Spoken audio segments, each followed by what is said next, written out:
Earth Venture Aaron here.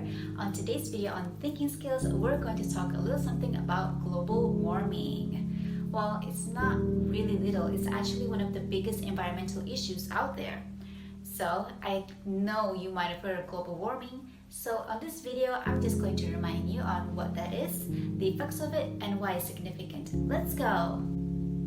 So to begin, we have this huge ball of fire we call the sun that is based right at the center of our solar system, which helps heat our Earth. Now, the heat from the sun is trapped by four main gases in the atmosphere. What are they? Well, let me remind you. They are methane, carbon dioxide, nitrogen oxide, and ozone. They are also known as greenhouse gases, which is actually good for us because without it, much of the heat will just bounce back right into space.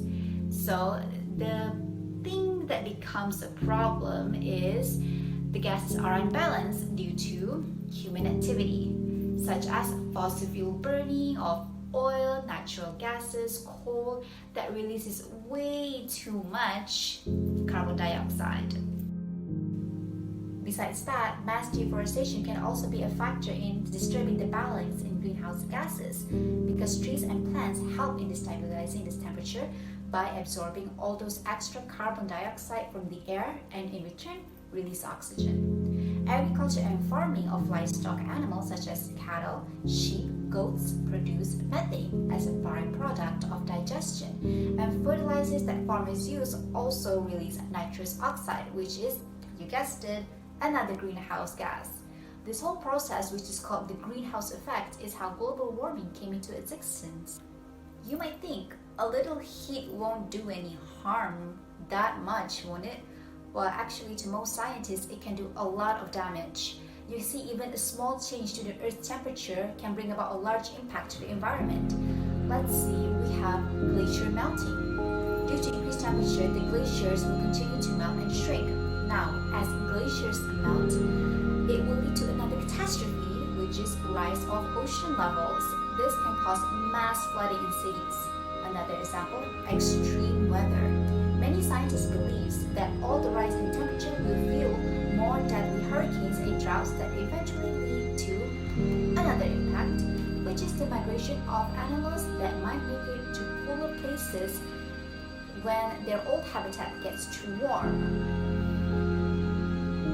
Hearing all this, you might think to yourselves, wow, this is way too overwhelming and big of a problem for even us to solve, but actually we can still make a difference. But where do we begin? What can we as individuals do to help? Ladies and gents, this is where creative thinking skills come in handy. Introducing Bloom's taxonomy. It basically shows the process of how we learn. Now, I'm sure you've heard all of this in the previous video done by my friend Husna, but if you need a refresher on the concept, stick around. Now, as you can see, it has several levels starting from remembering, understanding, applying, analyzing, evaluating, and right at the top, creating. Now, the first three levels of the bottom are considered low-level thinking skills, and the top three are considered high-level thinking skills. Okay, remembering refers to recalling facts, terms, or basic concepts, the what, who, where, why, and how. In understanding, you should be able to compare those terms and predict them. You explain what you learn in your own words. Application refers to applying the knowledge you have learned to solve the problems in new situations. Now, let's move on to the top three, which is high-level thinking skills. We have analyzing, which is where you should be able to break up the information you have learned into parts, such as identifying the process, causes, and motives, as well as finding new evidence to support it. Basically, this is where you draw conclusions. You should be able to explain, examine, or ask yourselves, why do you think that happens? What does it mean? Now, for evaluating, you should be able to combine various information you learned and come up with alternative situations. Like, this is where you form an opinion on something. So, you've reached the highest level, which is creating. Now, this is where you can make new of something such as imagining, creating, inventing, or constructing. This part is where you can start to make real changes, what you would do if you were in charge. As you can see, the more you rise up the pyramid, the more you become an expert on the subject. So, put on your thinking hats and let's go make our world a better